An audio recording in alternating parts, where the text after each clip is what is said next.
നവോത്ഥാൻ്റെ പോർട്ടലിലേക്ക് എല്ലാവർക്കും സ്വാഗതം. ഇതിൽ നമ്മൾ നോക്കാൻ പോകുന്ന ഈ വീഡിയോയിൽ എങ്ങനെയാണ് നമുക്ക് RFPക്ക് അപ്ലൈ ചെയ്യാൻ വേണ്ടി എന്നുള്ളത്, അതായത് നിങ്ങൾക്ക് കണ്ട ഓരോ ലാൻഡിനും എങ്ങനെ അപ്ലൈ ചെയ്യാം എന്നുള്ളതാണ് നോക്കാൻ പോകുന്നത്. അപ്പോൾ അതിന് വേണ്ടിയിട്ട് നിങ്ങൾ ആദ്യം ഇപ്പോൾ എടുക്കേണ്ട ലിങ്ക് എന്ന് പറയുന്നത് ഇതാണ്.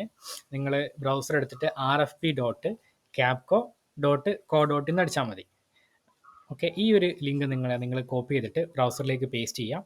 ഇത് ചെയ്ത് കഴിഞ്ഞാൽ നിങ്ങൾ ഇതേപോലത്തെ ഒരു പോർട്ടലായിരിക്കും നിങ്ങൾ എത്തുന്നുണ്ടാവുക. ഓക്കെ, ഇതാണ് rfp.capco.co.in എന്ന് പറയുന്നത്. ഓക്കെ, ഇതിൽ ഡിഫോൾട്ട് നിങ്ങളോട് ചോദിക്കുക നിങ്ങളുടെ അക്കൗണ്ട് വെച്ച് ലോഗിൻ ചെയ്യാനാണ്.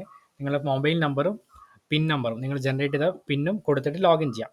ഇനി നിങ്ങൾക്ക് അക്കൗണ്ട് ഇല്ല എന്നാണെങ്കിൽ നിങ്ങളുടെ താഴെ കാണുന്ന സൈൻ അപ്പ് എന്ന ഓപ്ഷൻ ഉണ്ടല്ലോ, ഈ സൈൻ അപ്പ് എന്ന ഓപ്ഷനിൽ ക്ലിക്ക് ചെയ്യാം. എന്നിട്ട് നിങ്ങളുടെ മൊബൈൽ നമ്പറും പിൻ കൊടുത്ത് രജിസ്റ്റർ ചെയ്യുക. നിങ്ങളെ EOI കൊടുത്ത സമയത്തുള്ള മൊബൈൽ നമ്പർ കൊടുത്ത് രജിസ്റ്റർ ചെയ്യാം.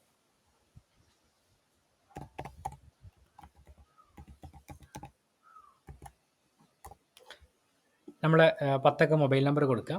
അത് കഴിഞ്ഞാൽ നിങ്ങളുടെ പിന്ന് കൊടുക്കുക. 4 ഡിജിറ്റാണ് പിന്ന് വരുന്നത്. ഇത്രയും കൊടുത്തു കഴിഞ്ഞാൽ സേവ് ആൻഡ് നെക്സ്റ്റ് എന്നുള്ള ഈ ബട്ടണിൽ ക്ലിക്ക് ചെയ്യുക. അടുത്തതായിട്ട് നിങ്ങളുടെ പേര് കൊടുക്കുക, ഇമെയിൽ ID കൊടുക്കുക.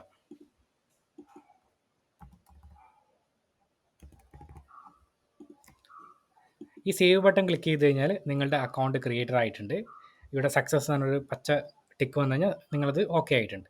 ഇനി എന്ത് ചെയ്യാം, സൈൻ ഇൻ ചെയ്യാൻ വേണ്ടിയിട്ട് ഗോ ടു സൈൻ ഇൻ എന്ന് പറഞ്ഞ ബട്ടണിൽ ക്ലിക്ക് ചെയ്യുക.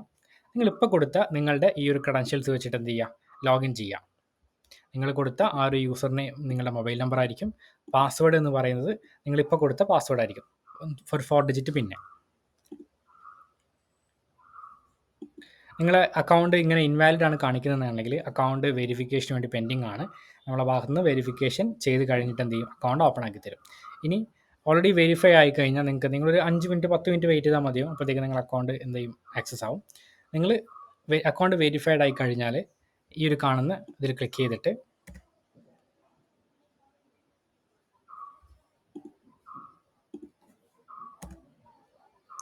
ലോഗിൻ ചെയ്യാം. ലോഗിൻ ചെയ്ത് കഴിഞ്ഞാൽ ഇതേപോലെ ആയിരിക്കും ഡാഷ്ബോർഡ് വരുന്നുണ്ടാവുക. ഇതിൽ ആദ്യം നമുക്ക് പ്രൊഫൈലിന് പരിചയപ്പെടാം. പ്രൊഫൈൽ എന്ന് പറയുന്നത് ഈ ഒരു ഇതാണ് പ്രൊഫൈലിൽ ഉണ്ടാവുന്നത്. അതായത് നിങ്ങളുടെ പേര്, മെയിൽ ID, ഫോൺ നമ്പർ, ഇത്രയും കാര്യങ്ങളായിരിക്കും പ്രൊഫൈലിൽ ഉണ്ടാവുക. ഇവിടെ ലാംഗ്വേജ് സ്വിച്ച് ചെയ്യാനുള്ള ഓപ്ഷൻ ഉണ്ടാവും. ലാംഗ്വേജ് സ്വിച്ച് ചെയ്ത് കഴിഞ്ഞാൽ ഒരുവിധപ്പെട്ട കാര്യങ്ങളൊക്കെ നമ്മൾ മലയാളത്തിലേക്ക് മാറ്റുന്നുണ്ടാവും.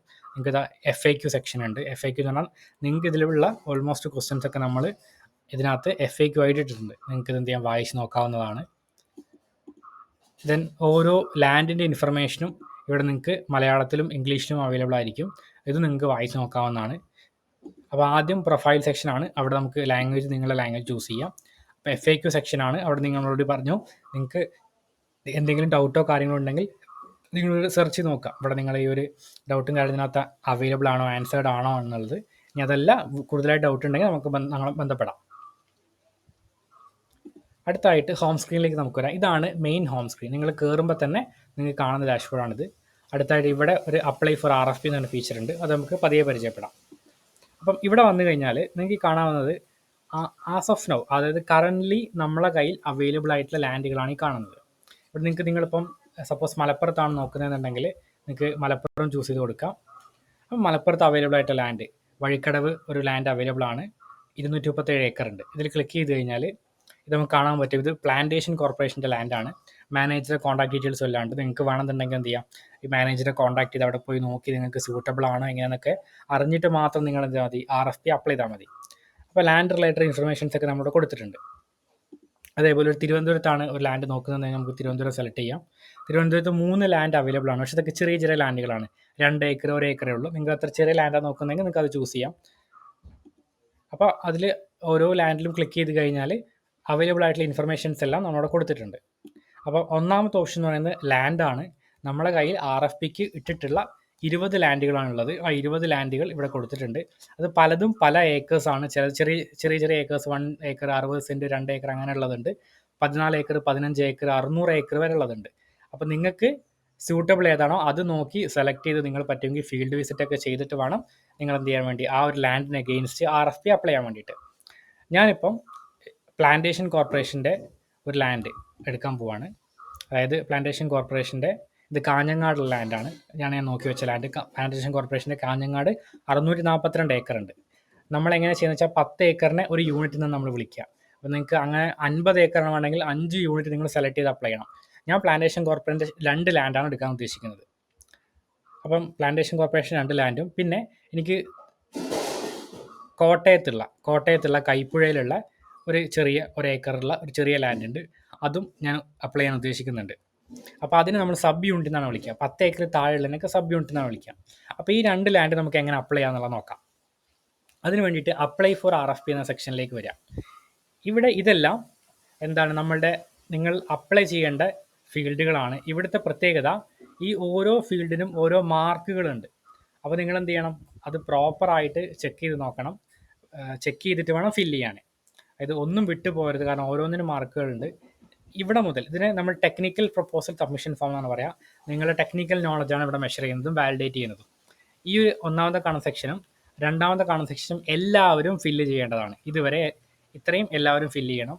ഈ അഡീഷണൽ റിക്വയർമെൻറ്റ്സ് എന്നുള്ളത് FPO മാത്രം ഫില്ല് ചെയ്താൽ മതി. പിന്നെ ഫിനാൻഷ്യൽ സ്റ്റേറ്റ്മെൻറ്റും എല്ലാവരും അപ്ലോഡ് ചെയ്യാൻ ശ്രമിക്കുക. നിങ്ങളുടെ എന്തെങ്കിലും സ്പെഷ്യൽ ബിസിനസ് പ്ലാൻ ഉണ്ടെങ്കിൽ അത് നിങ്ങൾക്ക് എന്ത് ചെയ്യാം, കറസ്പോണ്ടിങ് ആയിട്ട് അറ്റാച്ച് ചെയ്യണമെങ്കിൽ അറ്റാച്ച് ചെയ്യാം. ഓക്കെ, ഇത്രയാണുള്ളത്. അപ്പോൾ നമുക്കിത് ഫില്ല് ചെയ്യാം. ഞാൻ ആദ്യം എൻ്റെ പേര് കൊടുക്കുകയാണ്, ഏജ് കൊടുക്കുകയാണ്, സിറ്റിസൺഷിപ്പ് കൊടുക്കുകയാണ് ഇന്ത്യൻ. അപ്പോൾ ഇതൊക്കെ പ്രോപ്പറായിട്ട് എല്ലാവരും ഫില്ല് ചെയ്യുക, കാരണം ഓരോന്നിനും മാർക്ക് ഉള്ളതാണ്. ഏജ് ഗ്രൂപ്പ് സെലക്ട് ചെയ്യുക. എഡ്യൂക്കേഷൻ ക്വാളിഫിക്കേഷൻ നിങ്ങൾ ഏത് ക്വാളിഫിക്കേഷൻ ആണെന്നുള്ളത്. ഇത് FPO ആണെങ്കിൽ പോലും ഒരാളത് ഇത് ഫില്ല് ചെയ്യണം. നിങ്ങളേതെങ്കിലും FPOയിലെ ഇതിനെ റെപ്രസെൻറ്റ് ചെയ്യുന്ന ഒരാളുടെ ഡീറ്റെയിൽസ് ആണ് ഫില്ല് ചെയ്യേണ്ടത്. നിങ്ങൾക്ക് എത്ര വർഷത്തെ ഫാമിംഗ് എക്സ്പീരിയൻസ് ഉണ്ട് എന്നുള്ളത് ഫില്ല് ചെയ്യണം.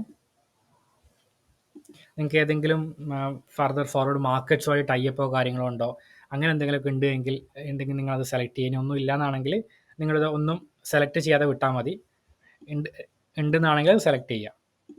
നിങ്ങൾ ഏതെങ്കിലും ഇൻ്റർനാഷണൽ ലെവൽ വർക്ക്ഷോപ്പ് അറ്റൻഡ് ചെയ്തിട്ടുണ്ട് എങ്കിൽ അത് സെലക്ട് ചെയ്യുക. ഇനി ഇല്ലയെന്നാണെങ്കിൽ അത് ഒഴിവാക്കി വിടുക.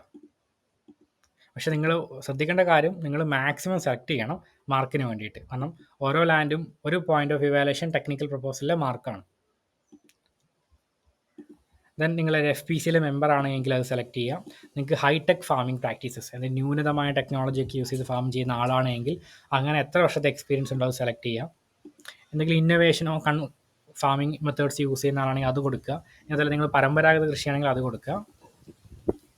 പിന്നെ എന്തെങ്കിലും ഓർഗാനിക് ഫാമിംഗ് പ്രാക്ടീസസോ എന്തെങ്കിലും സ്റ്റാൻഡേർഡ്സ് ഒക്കെ ഫോളോ ചെയ്യുന്നുണ്ടെങ്കിൽ അത് കൊടുക്കാം. റിന്യൂവബിൾ എനർജി അങ്ങനെ എന്തെങ്കിലും സ്പെഷ്യൽ പ്രാക്ടീസസ് നിങ്ങൾ ഫോളോ ചെയ്യുന്നുണ്ട് അത് കൊടുക്കാം. നിങ്ങളൊരു കമ്മ്യൂണിറ്റിയിൽ എന്തെങ്കിലും കോൺട്രിബ്യൂഷൻ ചെയ്യുന്നുണ്ട്, ഏതെങ്കിലും ഒരു മെമ്പറാണ് എന്തെങ്കിലും ഒരു സെൻറ്ററിലോ അല്ലെങ്കിൽ കമ്മ്യൂണിറ്റിയിലൊക്കെ ആണെങ്കിൽ അത് സെലക്ട് ചെയ്യാം. ഇനി അല്ലാന്നാണെങ്കിലും ഒന്നും കുഴപ്പമില്ലാതെ ലീവ് ചെയ്യാം. ഇനി ഒരു ഓർഗനൈസേഷൻ ചെയർമാൻ ആണെങ്കിൽ അതും സെലക്ട് ചെയ്യാം. ഒരു ബോർഡ് മെമ്പറൊക്കെ ആണെങ്കിൽ സെലക്ട് ചെയ്യാൻ ഓപ്ഷൻ ഉണ്ട്. നിങ്ങളുടെ ഫിനാൻഷ്യൽ സ്റ്റെബിലിറ്റി, നിങ്ങൾ എത്രത്തോളം നിങ്ങൾ ഫിനാൻഷ്യലി സ്റ്റേബിൾ ആണെന്നുള്ളത് സെലക്ട് ചെയ്യണം. ദെൻ FPO ആണെങ്കിൽ മാത്രം ഇത് ഫില്ല് ചെയ്താൽ മതി. ഇൻഡിവിജ്വൽ ആൾക്കാർ ഇത് ഫില്ല് ചെയ്യേണ്ട. പക്ഷേ ശ്രദ്ധിക്കേണ്ട കാര്യം, FPOയിലെയും ഒരാളുടെ ഡീറ്റെയിൽസ് വെച്ചിട്ട് ഇത് ഫില്ല് ചെയ്യേണ്ടതാണ്. ഈ ഒരു ക്വാളിഫിക്കേഷൻ മാട്രിക്സ് എന്നുള്ളത് ഇത്രയും ഡീറ്റെയിൽസ് ഫില്ല് ചെയ്യണം. ഇത് FPO ആണെങ്കിൽ മാത്രം ഫില്ല് ചെയ്താൽ മതി. ഇത് നിങ്ങൾക്കൊരു ഫിനാൻഷ്യൽ സ്റ്റേറ്റ്മെൻറ്റും 2 വർഷത്തെ അപ്ലോഡ് ചെയ്യാം. ഇത്രയും ചെയ്ത് കഴിഞ്ഞാൽ ഇവിടെ കാണുന്ന സേവ് ആൻഡ് നെക്സ്റ്റ് എന്ന ബട്ടണിൽ ക്ലിക്ക് ചെയ്യുക. ഇത് ക്ലിക്ക് ചെയ്യുമ്പോൾ ശ്രദ്ധിക്കേണ്ട കാര്യം, സക്സസ് എന്ന് പറഞ്ഞിട്ടൊരു പച്ച മെസ്സേജ് എഴുതി കാണിക്കും. അങ്ങനെയാണെങ്കിൽ നിങ്ങൾ പറയേണ്ട ആവശ്യമില്ല, സംഭവം എല്ലാം ഓക്കെ ആണ്. ഞാനപ്പോൾ അത് കൊടുത്തത് എൻ്റെ സക്സസ് എന്നൊരു മെസ്സേജ് വന്നു. സോ എൻ്റെ first technical proposal submission form already എല്ലാം സേവ് ആയി സക്സസ് ആയിട്ടുണ്ട്. ഇനി അടുത്തത് നമുക്ക് എങ്ങനെ RFPയിലെ രണ്ടാമത്തെ step financial proposal submission form എങ്ങനെ ചെയ്യാമെന്നുള്ളത് നോക്കാം. അതിനായിട്ട് ആദ്യം വേണ്ടത് നിങ്ങളുടെ വർഷം ചൂസ് ചെയ്യണം. അതായത് എത്ര വർഷത്തേക്കാണോ നിങ്ങൾ ലാൻഡ് എടുക്കാൻ ഉദ്ദേശിക്കുന്നത് അത് ചൂസ് ചെയ്യാം. ഞാൻ ഏകദേശം ഇപ്പോൾ ഒരു 5 വർഷത്തേക്ക് എടുക്കാൻ ഉദ്ദേശിക്കുകയാണ്. ഞാൻ ആദ്യം പറഞ്ഞിരുന്നു ഞാൻ എടുക്കുന്നത് പ്ലാന്റേഷൻ കോർപ്പറേഷൻ്റെ 2 ലാൻഡാണ്.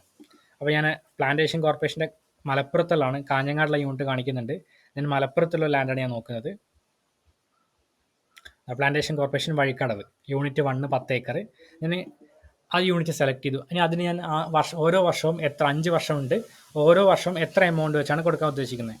ഞാൻ ഒന്നാമത്തെ വർഷം 50,000, രണ്ടാമത്തെ വർഷം ഞാൻ 60,000 കൊടുക്കാൻ ഉദ്ദേശിക്കുന്നത്, മൂന്നാമത്തെ വർഷം 70,000, നാലാമത്തെ വർഷം 75,000, അഞ്ചാമത്തെ വർഷം 80,000. ഇത്രയാണ് ഞാൻ ഓരോ വർഷവും പ്ലാന്റേഷൻ കോർപ്പറേഷന് ഈ ഒരു ലാൻഡ് ലീസ് ചെയ്യുന്നതിന് കൊടുക്കാൻ ഉദ്ദേശിക്കുന്നത്.